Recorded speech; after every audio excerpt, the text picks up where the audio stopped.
اعوذ باللہ من الشیطان الرجیم، بسم اللہ الرحمن الرحیم۔ تمام تعریفیں خدائے بزرگ و برتر کے لیے کہ جو عالمین کا پالنے والا ہے۔ درود و سلام صبح و شام محمد اور آل محمد پر کہ جو وجہ تخلیق کائنات ہیں۔ السلام علیکم ورحمۃ اللہ وبرکاتہ۔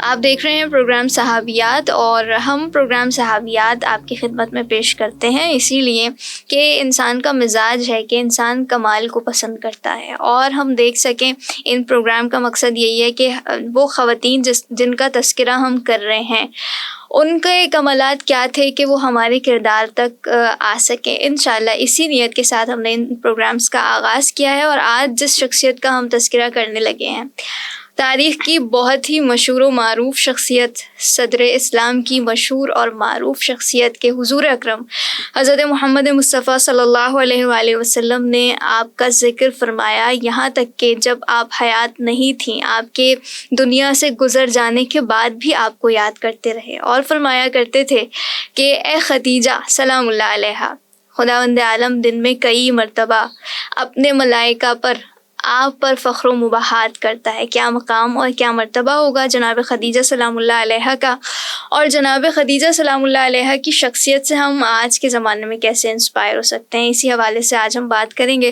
اور جو مہمان شخصیت ہمارے ساتھ ہیں، پیاری گفتگو فرماتی ہیں، خوش آمدید کہتے ہیں ذاکرہ شیبہ فاطمہ صاحبہ کو۔ السلام علیکم ورحمۃ اللہ۔ وعلیکم السلام۔ آپ خود بھی اتنی پیاری گفتگو کرتی ہیں شیری۔ خیر، بہت بہت شکریہ، آپ نے ہمیں وقت دیا میری جانب سے اور ہماری ٹیم کی جانب سے۔ آپ کا بھی بہت بہت شکریہ۔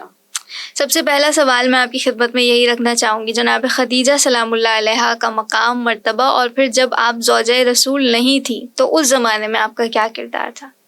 اعوذ باللہ من الشیطان الرجیم، بسم اللہ الرحمن الرحیم۔ سبحان ربک رب العزت عما یصفون وسلام علی المرسلین والحمد للہ رب العالمین۔ تمام حمد و ثنا ہے پروردگار عالم کے لیے، اور تمام درود و سلام محمد اور آل محمد کے لیے۔ اللہم صلی علی محمد و آل محمد وعجل فرجہم۔ شیری، آپ نے جس بی بی کے ذکر کے لیے کہا ہے، یقین کریں کہ میرے جسم میں لرزہ آ رہا ہے، کیونکہ کائنات میں یہ اتنی بلندی پر ہمیں نظر آ رہی ہوتی ہے۔ بے شک۔ تو پھر اگر میں یہ کہوں تو بے جا نہ ہوگا کہ جن کے قدموں تلے جنت ہوتی ہے اسے ماں کہتے ہیں، اور حسنین جو جوانان جنت کے سردار ہیں ان کی ماں کی جنت فاطمۃ الزہرا کے قدموں میں ہے۔ بے شک۔ اور جو فاطمۃ الزہرا ہیں، سیدۃ النساء العالمین، ان کی جنت جناب خدیجہ الکبریٰ۔ سبحان اللہ، سبحان اللہ۔ تو یہ وہ ہستی ہے کہ جس کے ذکر کے بغیر معصومین علیہ الصلوۃ والسلام اپنی زیارت نامے مکمل نہیں کرتے۔ بے شک۔ یہ بی بی ملکۃ العرب کہ جس پر لاکھوں درود و سلام ہو، بے شک، کیونکہ یقیناً اس بی بی کی شان یہی ہے کہ اس پہ جتنے بھی درود پڑے جائیں وہ کم ہے۔ خداوند متعال کا ارشاد ہو رہا ہے وضحیٰ میں، پروردگار عالم اس بی بی کے احسانات کو یاد کرتے ہوئے بتا رہا ہے وَوَجَدَكَ عَائِلًا فَأَغْنَىٰ، اور ہم نے تم کو تنگ دست دیکھ کر غنی کر دیا۔ سبحان اللہ۔ اب ذرا اگر آپ آیت پر غور کریں تو وہ خود مخاطب ہو رہا ہے ہم نے، یعنی جس کام کو اللہ نے اپنا کام کہا، جی کیا بات، وہ کام آپ جناب خدیجہ الکبریٰ سے لے رہے ہیں۔ کتنی بڑی عظمت ہے اس بی بی کی کہ یہاں پر مصفرین نے اس آیت کا تذکرہ فرمایا کہ جناب خدیجہ الکبریٰ کی دولت کا، کہ ہم نے آپ کو تنگ دست دیکھ کر غنی کر دیا۔ جی، یہ وہ پہلی ام المومنین ہیں کہ جن کو زوجہ رسول ہونے کا شرف حاصل ہے۔ یقیناً ملت اسلامیہ کے علماء پر یہ بہت بڑی ذمہ داری عائد ہوتی ہے کہ وہ نسل نو کے سامنے اس محسنہ اسلام کا تذکرہ کریں۔ بے شک، بے شک۔ کیونکہ شیری، آپ کو معلوم ہے کہ آج کل جس طریقے سے ہماری بچیوں کے ذہن کو ورگلایا جا رہا ہے اور ان کو چادر سے دور کیا جا رہا ہے، پردے سے دور کیا جا رہا ہے، جی، تو ضروری ہے، میں بہت خوش ہوں آپ لوگوں کے اس ٹاپک پہ جو آپ نے یہ صحابیات کا موضوع شروع کرا ہے۔ سب کو تو نہیں، لیکن انشاءاللہ مجھے یقین ہے کہ جو واقعی جن کے دل میں ولائے محمد اور آل محمد ہے وہ ضرور اس بارے میں سوچیں گے کہ ہم چادر میں رہ کر بھی، بے شک، عورت بن کر بھی نہیں عورت کو مرد بننے پہ مجبور کیا جا رہا ہے اور مرد بن کر عورت سامنے آ رہی ہے. نہیں, پروردگار عالم نے جب عورت بنایا ہے تو عورت کو اس عورت ہونے کا حق ادا کرنا ہے. اور وہ حق ہم کس طرح ادا کریں گے؟ کیونکہ یقیناً کہ ترقی یافتہ دور ہے, ہر کوئی ترقی کرنا چاہ رہا ہے, مرد عورتیں آگے بڑھنا چاہ رہی ہیں. تو ان عورتوں کے لیے میرا یہ پیغام ہے کہ وہ جناب خدیجۃ الکبریٰ کی زندگی کو دیکھیں. ہاں کیا بات ہے, کہ ان کی زندگی ہمارے لیے کمال ہے بھائی, کمال ہے. تو اس زمانے کے اندر ہم جناب خدیجۃ الکبریٰ کی اور ان کی بیٹیوں کی زندگیوں کو اگر سامنے لائیں تو یقیناً جو اسلام کا خالی کلمہ ہی نہیں پڑھنا بلکہ اس اسلام پر عمل بھی کرنا ہے, بے شک, تو وہ ہمیں سیکھنے کو بہت کچھ ملے گا. تو آئیے ذرا ہم دیکھتے ہیں کہ یہ بی بی کی شان مبارک ہے کیا. یہ وہ ہستی ہے کہ جسے اللہ نے چنا. یہ ملکہ عصمت و طہارت کی ماں بننے کے لیے اس بی بی کو مقام عصمت دیا گیا. اگر بی بی کی زندگی کو دیکھیں تو 3 حصوں میں بی بی کی زندگی ہمیں ملتی ہے. اور اس گفتگو کو آگے بڑھاتے ہوئے کہ اس بی بی کی زندگی 3 حصوں میں کیسی ہے, قبل اسلام اور زمانے جہالت کے زمانے میں آپ کی زندگی کیسی ہے. تو پہلے تو ہم بات کر لیتے ہیں کہ جناب خدیجۃ الکبریٰ کی زندگی اسلام مطلب رسول خدا کی سے شادی ہونے سے پہلے کیسی تھی. اللہ اکبر. جب ہم ان کی زندگی کو پڑھتے ہیں تو ملکۃ العرب تو ویسے ہی مشہور ہیں, اس لقب سے تو کوئی انکار کر ہی نہیں سکتا. اچھا, اس وقت مکے میں کیا حالت تھی؟ آج کی جو عورت مظلوم کرتی ہے نا, یہ عورت تو ہمیشہ سے مظلوم ہی رہی ہے. صحیح. لیکن اس مظلومیت میں بھی کچھ عورتوں نے ایسا بلند اور اعلیٰ مقام حاصل کیا ہے اللہ کی رضا کو لیتے ہوئے کہ آج ان کے نام بہت ہی قدر اور کے ساتھ ادا کیے جا رہے ہوتے ہیں. صحیح. فضیلتوں کے ساتھ ادا کیے جا رہے ہوتے ہیں. ان میں جناب خدیجۃ الکبریٰ ہے. جناب خدیجۃ الکبریٰ آپ کی تجارت کے بارے میں کہا جاتا ہے. آپ کی تجارت کیا؟ اچھا, یہ آج کل جو یہ سوشل میڈیا اور یہ سب آ رہا ہے, مارکیٹنگ میں خواتین آ رہی ہیں تو ان کے تو لباس ہی بدلے ہوئے ہیں. جی ایسے. اللہ اکبر. نہیں, لباس اگر وہ چادر میں بھی رہ کر یہ کام کریں گی اور ان میں اتنی زیادہ صلاحیتیں ہیں تو وہ پوری دنیا میں ترقی کر سکتی ہیں. جناب خدیجۃ الکبریٰ کی مثال ہے نا ہمارے سامنے. بے شک. کہ انہوں نے کس طریقے سے اس زمانے میں جہاں پر بیٹیوں کو پیدا ہوتے کے ساتھ ہی زندہ دفن کر دیا جاتا تھا, اس زمانے کے اندر جہاں عورت کی کوئی حیثیت ہی نہیں تھی, اس کو کچھ سمجھا ہی نہیں جاتا تھا, مثل جانور کے لوگ اس کو پیش کر رہے ہوتے تھے. اس زمانے کے اندر جناب خدیجہ اتنی پاورفل عورت. اللہ اکبر. میں جب پڑھتی ہوں تو خوشی بس کیا ہوتی ہے کہ کس طریقے سے پروردگار عالم نے اس بی بی کو عظمت اور فضیلت عطا کی کہ کہتے ہیں کہ ان کے گھر میں 400 ملازمائیں ہوتی ہیں. اور وہ 400 ملازماؤں کا کام کیا تھا کہ بی بی نے کہہ دیا تھا جاؤ اور مکے میں جا کر دیکھو اگر کسی کے یہاں بیٹی پیدا ہوتی ہے اور وہ بیٹی کو اپنے قتل کرتا ہے تو اس سے بولو قتل نہ کرے بلکہ خدیجہ کو دے. اللہ سبحان اللہ. اب آپ یہاں سے سرس سوچیے. سبحان اللہ. اور وہ بچیوں کو لے آتی تھیں اور لا کر ساری تربیت کی ذمہ داری, ان کی پرورش کی ذمہ داری جناب خدیجۃ الکبریٰ کیا کرتی. سبحان اللہ. اور جناب خدیجۃ الکبریٰ کی تربیت اب آپ سوچیے کیسی ہوتی ہوگی, جو خود اتنی باعمل اور عصمت والی خاتون تھیں تو ان کی تربیت سے جو خواتین نکلتی تھیں وہ بھی اسلام کے لیے کافی مفید ثابت ہوئی ہیں. یہ میری شہزادی کی زندگی تھی. بے شک. خواتین و حضرات, بات ہو رہی ہے جناب خدیجہ ظاہرہ سلام اللہ علیہا. ایسا جاہلیت کا زمانہ کہ جس زمانے میں عورت کو کچھ بھی نہیں سمجھا گیا, مگر ایسے زمانے میں آپ نے اس انداز سے کام کیا ہے کہ آپ طاہرہ کہلائی ہیں اور ساتھ میں ام الایتام بھی ہیں, ام المساکین بھی ہیں, اور ان تمام لوگوں کی اور بچوں کی پرورش کرنا یہ واقعاً ایک بہت بڑا کام اور ایک بہت بڑی ذمہ داری آپ نے ادا کی ہے. اچھا خیر, میں جاننا چاہوں گی کہ جیسے بھی آپ نے ذکر کیا کہ آپ بہت ہی معروف تاجرہ اور ثروت مند خاتون کے نام سے جانی جاتی ہیں, لیکن میں چاہتی ہوں ان کا انفاق بھی آپ بیان کیجیے. اللہ اکبر. ان کا انفاق کا تو کیا کہنا. کو معلوم ہے کہ جب ابھی میں نے آپ کو بتایا کہ 400 ان کے یہاں کنیزیں ہوتی تھیں جو صرف بچیوں کو لانے والی تھیں. جی. کہتے ہیں کہ آپ کے پاس کئی ہزار اونٹ ہوتے تھے جن پر سامان لاد کر لے جایا جائے. صحیح.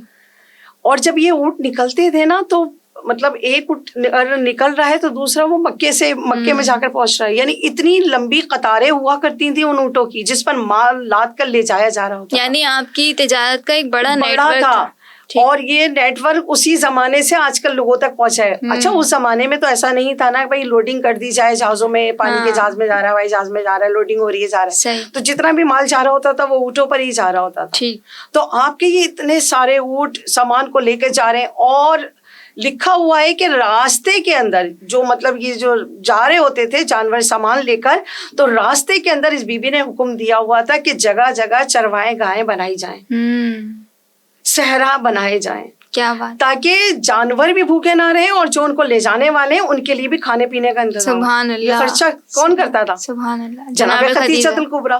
تو میں تو اکثر یہی کہتی ہوں کہ بھائی یہ تو وہ گھرانہ ہے جو ہمیشہ بانٹتا رہا ہے, بے شک, اور آج بھی انہی کے صدقے سے بٹ رہا ہے. بے شک. تو یہ جناب خدیجہ الکبریٰ کے لیے کہا جاتا ہے کہ ان کے جو اونٹ تھے, جو اونٹ کی جو لگامیں ہوتی تھیں اس میں بھی سونے چاندی اور جواہرات جڑے ہوتے تھے. اللہ, اتنی مالدار فاطمۃ الزہرا کی والدہ. سبحان اللہ. اور کنیزوں کے لباس میں جو تار ہوتا تھا اس میں بھی لکھا ہوا ہے, کئی جگہ میں نے پڑھا کہ وہ سونے اور چاندی سے بنائے جاتے تھے. ٹھیک. تو جو اتنی مالدار خاتون ہو, اس نے وہ تمام مال اسلام میں آنے کے بعد, رسول اللہ کی شادی کے بعد, وہ تمام کا تمام مال راہ خدا میں انفاق کر دیا. سبحان اللہ. یہ ہے میری شہزادی. بے شک. خواتین و حضرات, بات جناب خدیجہ کی ہے, اور میں یہاں یہ بھی کہنا چاہوں گی کہ جب ایک عورت کی بات آتی ہے اور اس کے خرچ کرنے کی بات آتی ہے تو کہا یہی جاتا ہے کہ عورت مال کو بچانے والی ہوتی ہے, کفایت شعار ہوتی ہے, مرد کا مال بچ جاتا ہے اور کنجوس ہوتی ہے. لیکن یہاں یہ بات ٹکراتی ہے. جناب خدیجہ طاہرہ سلام اللہ علیہا نے کس انداز سے انفاق کیا ہے, اور مسلسل آپ کا مال ہی اسلام کے کام آیا ہے. ایک بڑا اہم سوال خواہر, اور وہ میں آپ سے یہ کرنا چاہوں گی کہ اس دور میں جناب خدیجہ جس دور میں ہے, یا رسول اللہ صلی اللہ علیہ وآلہ وسلم سے پہلے کا جو زمانہ ہے, اس میں آپ کا جو نظریہ تھا خواتین کے اعتبار سے وہ کیا تھا؟ بہت خوبصورت سوال ہے. پہلے یا بات, آپ نے مقام خواتین بتایا. ٹھیک. پہلے جو کمال کی زندگی تھی کہ ملکۃ العرب کہلاتی تھی, اور آنے کے بعد خاتون اول ختمی مرتبہ حضرت محمد مصطفیٰ کی وہ زوجہ کہ جن کے جانے کے بعد 1 سال تک آپ غم میں رہے, عام الحزن کا سال قرار دے دیا. اس سے کم کیا بات ہوگی؟ کیونکہ اللہ کے نبی خود تو اپنی مرضی سے کچھ نہیں کرتے تھے نا, جب تک کہ حکم خدا نہ ہو. تو حکم خدا ہوگا نا کہ خدیجہ کا اتنا بڑا غم منایا جائے. اور کیوں نہیں منا جائے, کیونکہ جتنی دولت تھی اسلام کو پالنے والی اگر کوئی ہے تو جناب خدیجہ الکبریٰ. یعنی دولت آپ دیکھیں نا کہ جن کی کنیزیں اور غلام سونے چاندی کے لباس پہن رہے ہیں, ان کے دولت کا کوئی اندازہ تو کر نہیں سکتا نا. لیکن وہ تمام کی تمام دولت آپ نے جب راہ خدا میں دی ہے, اور راہ خدا میں بھی کس طریقے سے دی ہے میری بیوی نے, کہ مطلب ذرا سی بھی کسی کے عزت نفس سے نہیں کھیلی. ہمارے یہاں تو یہی دیکھا جا رہا ہوتا ہے نا کہ اگر کسی کو تھوڑا بہت بھی دے دو تو بس, لیکن یہ تو فاطمہ زہرا کی والدہ ہیں. کیا بات, آپ دیتی رہیں, اور جب شادی ہو گئی ہے اور اسلام میں اس سے تو کوئی انکار کر ہی نہیں سکتا کہ سب سے پہلے رسول خدا کی جو کلمہ پڑھنے والی تھی وہ جناب خدیجہ الکبریٰ. اور آپ کے پیچھے نماز پڑھنے والوں میں بھی اگر کسی کا نام آتا ہے, شیری آپ کے چہرے پہ مسکراہٹ آ رہی ہے, اس کا مطلب ہے آپ کے ذہن میں مولا کائنات علی بن ابی طالب کا نام آ گیا کہ جناب خدیجہ الکبریٰ اور جناب مولا کائنات علی بن ابی طالب. اچھا, یہ زندگی وہ زندگی جہاں اتنا جاؤ شم, لیکن رسول اللہ کے گھر میں آنے کے بعد آپ کو پتا تھا کہ یہاں پہ مصیبتیں ہیں جی, لیکن ان مصیبتوں کو برداشت کر کر جو آج آپ کو بلندی ملی ہے نا, اس کا تو بیان الفاظ میں بیان کرنا بہت ناممکن سی بات ہے. بے شک, کیونکہ جناب خدیجہ الکبریٰ نے شعیب ابو طالب میں جو 3 سال گزارے ہیں جی. اچھا دیکھیں نا کہ جب اتنا بانٹنے والی ایک عورت ہو, زمانے کو جو اپنے علاقے میں لوگوں کو پالنے والی, یتیم بچوں کو پالنے والی ایک عورت ہو, بیواؤں کو رکھنے والی ایک عورت ہو جی, وہ عورت اگر شعیب ابی طالب میں آ جاتی ہے تو وہ اپنی اکلوتی بیٹے تو دنیا سے رخصت ہو گئے تھے, اکلوتی بیٹی, کیا فاطمہ زہرا کے لیے کچھ نہیں رکھا ہوگا؟ بے شک. اچھا, اب آپ ذرا غور کریں, اور جو سننے والے غور کریں کہ ہمارے پاس اگر تھوڑا سا بھی کچھ ہوتا ہے نا, ہم سوچتے ہیں اپنے بچوں کے لیے بچا کے رکھیں. ایسے ہی ہے نا, کیونکہ اور اگر ایک ہی بچہ ہو اور وہ بھی اس سورہ کوثر کی شکل میں آپ کے آ رہا ہو, بے شک, کیا عظمت اور کیا بلندی. تو جناب خدیجۃ الکبریٰ کے لیے ہمیں نہیں ملتا کہ آپ نے کبھی اس طریقے سے سوچ کر اپنی بچی کے لیے کچھ چھپا کے رکھا ہو. اگر ایسا ہوتا تو شعب ابی طالب میں جناب فاطمہ بھوکی نہ رہتی. بے شک. لیکن آپ وہاں پر بھوکی رہیں, جی. اپنی بیٹی کو بھوکا دیکھا, اور دیکھنے کے بعد جو یہ آپ نے قربانی دی ہے نا, یہ ہم سب کے لیے ایک مثال ہے کہ اگر اسلام پر وقت آ جائے تو عورت کا ایمان اتنا مضبوط ہونا چاہیے کہ وہ اپنی دولت, اپنی اولاد, سب کچھ راہ خدا میں قربان کر دیں. یہ بہت خوبصورت پیغام ہے جناب خدیجۃ الکبریٰ کی زندگی کا. بے شک. خواتین و حضرات, واقعاً جس انداز سے جناب خدیجہ سلام اللہ علیہ نے اللہ کی راہ میں اور رسول اللہ کے دین کی خاطر اپنا سب کچھ قربان کیا ہے, ان کی قربانیوں کو فراموش نہیں کیا جا سکتا. اچھا, جناب خدیجہ سلام اللہ علیہ کے اعتبار سے اگر ہم دیکھیں, ہم نے ذکر کیا کہ رسول اللہ سے شادی سے پہلے آپ کی زندگی کیا تھی, اور جب آپ کا ازدواج ہوا رسول اللہ سے تو پھر وہ محبت رسول اللہ کے ساتھ, اور پھر کس طرح سے آپ نے اپنی زندگی کو گزارا ہے. محبت تو ظاہر سی بات ہے, محبت یعنی تو ہوئی ہے جناب رسول خدا سے. جی. اچھا, وہ ان کی شخصیت, ان کے کردار سے ہوئی. جی جی. جیسا کہ ابھی میں نے بتایا نا کہ آپ کا کئی لاکھ اٹھوں پہ سامان جا رہا ہوتا تھا, تو جب رسول خدا کو آفر کی گئی اور آپ سامان لے کر گئے تو آپ نے صرف اپنے غلام کو اس چیز پر فوکس کرنے پہ لگا دیا تھا کہ تم دیکھتے رہنا یہ کر کیا رہے ہیں محمد مصطفیٰ صلی اللہ علیہ وسلم.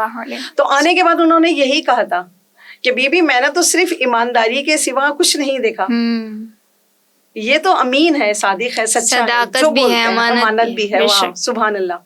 تو بس یہ سنا, دیکھا نہیں تھا, لیکن ان کی صداقت اور امامت, دیانت کو سن کر جو دل میں محبت پیدا ہوئی نا, تو بس اس محبت نے کہا کہ جاؤ میرے پیغام لے جاؤ. جی. اور جب پیغام گیا تو پھر آپ کو پتا ہے کہ آپ کا جب عقد ہوا ہے اور آپ دلہن بن کر آئی ہیں, تو کہتے ہیں کہ 25 سال آپ رسول خدا کی زندگی میں رہیں, اور اس 25 سال میں آپ نے دوسری شادی نہیں کری. بے شک. کیونکہ جناب خدیجہ کے ہوتے ہوئے کسی کی ضرورت تھی ہی نہیں. بے شک. تو یہ کمال زندگی تھا, اور جیسے جیسے موقع ملتے رہے آپ نے ہر لمحہ رسول اللہ صلی اللہ علیہ وسلم کا ساتھ دیا. تو آج کی عورت کو بھی یہی دیکھنا ہے کہ اگر آپ کا شوہر دیندار ہے تو دینداری میں اس کے ساتھ دیجیے, تاکہ ہمارا گھرانہ اسلامی گھرانہ بنے. بے شک. اور تینوں حضرات, جناب خدیجہ سلام اللہ علیہ کے حوالے سے آج ہم نے گفتگو کی, اور آپ کی شخصیت باکمال شخصیت کے ام الایتام, ام المساکین, ام السخا, ام الحیا, ام فاطمہ زہرا سلام اللہ علیہ کی ذات ہیں آپ. اور جس انداز سے آپ نے انفاق کیا ہے, ہم نے تو سنا تھا کہ اگر کوئی بہت زیادہ مالدار ہو تو اس کے وجود میں غرور اور تکبر آ جاتا ہے, لیکن جناب خدیجہ سلام اللہ علیہ کس شرف اور مقام, کیا مقام رکھتی ہیں کہ جس انداز سے آپ نے عز و انکساری کے ساتھ رسول اللہ کے ساتھ اپنی زندگی گزاری ہے, یہ آج ہم سب کے لیے پیغام ہے. خداوند عالم انشاءاللہ ہم سب کو جناب خدیجہ سلام اللہ علیہ کی سیرت پر چلنے کی توفیق عطا فرمائے. میں شکریہ ادا کرنا چاہتی ہوں ذاکرہ شیبہ فاطمہ ہمارے ساتھ ہیں, آپ کی آمد کا بہت بہت شکریہ. ساتھ ہی اپنے میزبان سیدہ شیخ زیدی کو اجازت دیجیے, بے امید دیدار, خدا نگہدار.